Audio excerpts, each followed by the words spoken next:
Praise the lord. నిన్ను దీర్ఘాయుష్మంతుడిగా చేసేదను. 2 రాజుల గ్రంథం 3వ అధ్యాయం 14వ వచనం.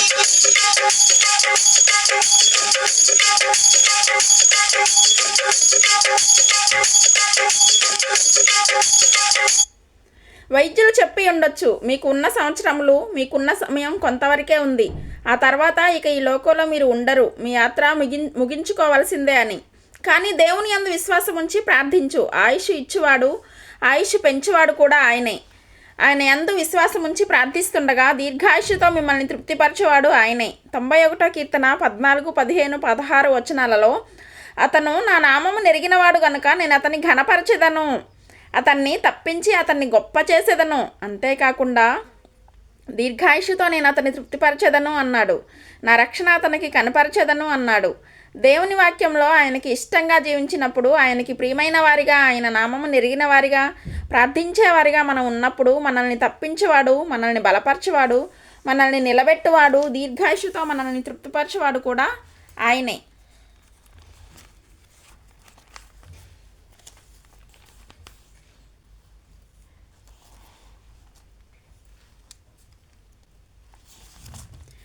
హిజ్కియా రాజు అక్కడ ప్రాంతంలో ఉంటుండగా సడన్గా ఒక వార్త అతని దగ్గరకు వచ్చింది. యెషయా గ్రంథము 38వ అధ్యాయం 1 నుండి 15వ వచనం వరకు. ఆ ప్రవక్త వచ్చి అన్నాడు, నీ అరికాల్లో పుండు పుట్టిందా అని అడిగాడు. అవునండి, పుండు ఉంది అన్నాడు. ఈ పుండు ఎప్పుడు పోతుందో తెలుసా అంటే తెలియదన్నాడు. ఆ పుండు నీ మరణంతోనే పోతుంది. ఆ పుండు పుట్టిందే నిన్ను చావగొట్టడానికి, నిన్ను చంపేయడానికి వచ్చింది. రాజ్యాన్నేలే రాజే గడగడా వణికిపోయాడు, కలవరంతో నింపబడ్డాడు. అప్పుడు ఈ భక్తుడు ఆ పరిస్థితిని ఎలా జయించాడు? ఆ మరణం అనే స్థితి నుండి ఎలా బయటపడగలిగాడు? చావును తప్పించుకోగలిగాడు. ఈయన ఎలా వచ్చింది ఈ శక్తి? ఎక్కడి నుండి పొందగలిగాడు? ఏ ఔషధాలు అతన్ని స్వస్థపరచలేదు, కానీ అద్భుతమైనటువంటి మార్గంలో అతని ఆయుష్ పొందగలిగాడు. ఆ సంవత్సరం చనిపోవలసిన వాడు ఎన్నో ఏళ్ళు బ్రతకడానికి కృప పొందాడు. ఆ అద్భుతమైన పనేంటో మనం తెలుసుకుందాం. యెషయా గ్రంథం 38వ అధ్యాయం 2వ వచనం. అతడు తన ముఖమును గోడ తట్టు తిప్పుకొని, యెహోవా, యథార్థ హృదయుడనై సత్యముతో నీ సన్నిధిని నేనెట్లు నడుచుకొంటినో, నీ దృష్టికి అనుకూలముగా సమస్తమును నేనెట్లు జరిగించి తినో కృపతో జ్ఞాపకం చేసుకొనమని హిజ్కియా కన్నీళ్లు విడుచుచు యెహోవాను ప్రార్థింపగా దేవునికి ప్రార్థించాడంట.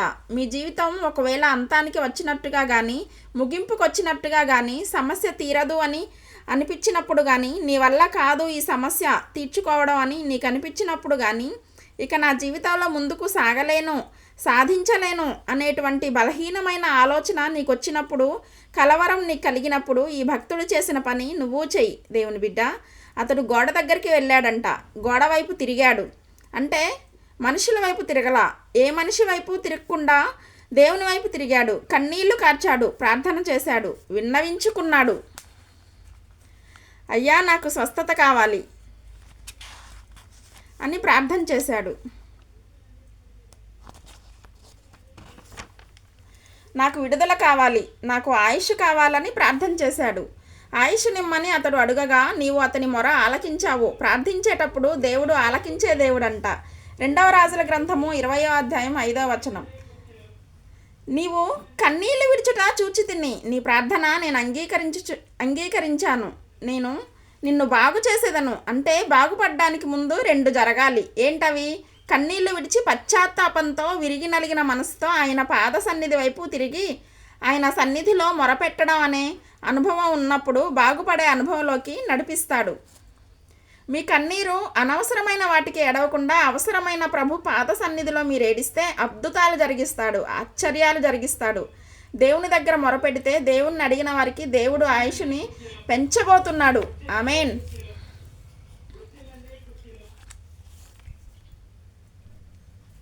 ప్రార్థించే అనుభవం కూడా ఉండాలి. బాగుపరిచినప్పుడు ఏం చేస్తావో తెలుసా? నీవు యెహోవా మందిరానికి వెళ్తావు, వెళ్ళి ఆయనను స్తుతిస్తావు. మనం బాగుపడిన వెంటనే మనం చేయవలసింది ఏంటో తెలుసా? దేవుని సన్నిధికి వెళ్ళాలి, దేవుని ప్రార్థనా స్థానానికి వెళ్ళాలి. ప్రార్థన చెయ్యి. హాస్పిటల్లో ఉన్నావేమో, ఐసీయూలో ఉన్నావేమో, ఈ వాక్యం వింటున్నావా? ప్రభు నిన్ను బాగు చేసిన వెంటనే నీ సన్నిధికి వచ్చి సాక్ష్యం ఇస్తాను. ప్రభువా, ఈ పరిస్థితిలో నుండి నన్ను బయటపడై నీ సన్నిధికి వచ్చి సాక్ష్యం ఇస్తాను. ఈ మనసు కలిగి ఉండాలి. దేవుని పిల్లలు హిజ్కియా రాజు ఆయుష్ అడిగితే దేవుడు ఇచ్చాడా? ఇచ్చాడు. ఇంకా 15 సంవత్సరాలు నువ్వు బ్రతుకుతావు అన్నాడు. 15 ఎకరాల స్థలం నీకు ఇవ్వచ్చు ఏమో, కానీ 15 సంవత్సరాలు ఆయుష్ ఇవ్వగలిగిన వాడు ఉన్నాడా? లేడు. బంగారం, వెండిని, డైమండ్స్ నీకు ఇవ్వగలరేమో కానీ మీరు బ్రతికే ఆయుష్ ఇన్ని సంవత్సరములు నువ్వు ఖచ్చితంగా బ్రతుకుతావు అనేటువంటి ఆయుష్ ఎవ్వరూ ఇవ్వలేరు. దేవుడు ఒక్కడే ఆయుష్ ఇవ్వగలిగిన వాడు. సర్వశక్తిమంతుడైన దేవుడు మాత్రమే ఈరోజు ఏదో ఒక మరణకరమైన విషయాలు నిన్ను భయపెడుతూ ఉంటే నిన్ను మరణము నుండి తప్పించే దేవుడు ఉన్నాడని గుర్తుపెట్టుకో దేవుని బిడ్డ. మరణము నుండి తప్పించుట యెహోవా వశము. డాక్టర్స్ చెప్పి ఉండొచ్చు నువ్వు చనిపోతావని, కానీ పరమ డాక్టర్ దగ్గర వేడుకో. పరమ వైద్యుడైన మా ప్రభువా, ఇదిగో మరణమును తప్పించగల శక్తిమంతుడవయ్యా, నీవు నీ నామంలో ప్రార్థన చేస్తున్నాం. ప్రార్థన చేయండి ఈరోజు.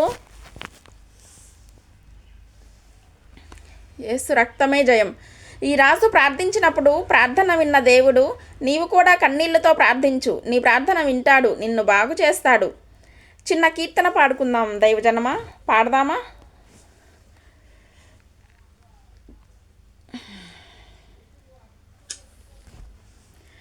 ఏ అపాయము నాకు రాకుండా, ఏ తెగులు నన్ను ముట్టకుండా,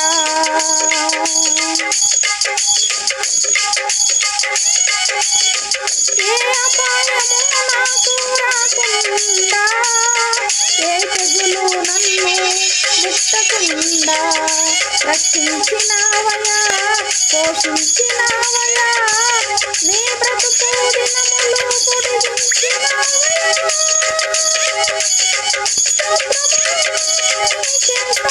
నన్ను దాచిన దేవా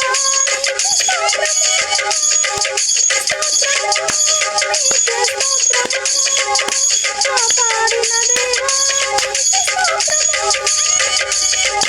గడచిన కాలమంతా నీ కృపలో దాచిన యేసయ్యా నీకు స్తోత్రము. పగలు విడువక ఎడబాయక కాచిన దేవ స్తోత్రము. గడచిన కాలమంతా నీ కృపలో కాచిన యేసయ్యా నీకు స్తోత్రము. పగలు విడువక ఎడబాయక కాచిన దేవ స్తోత్రము. హల్లెలూయా.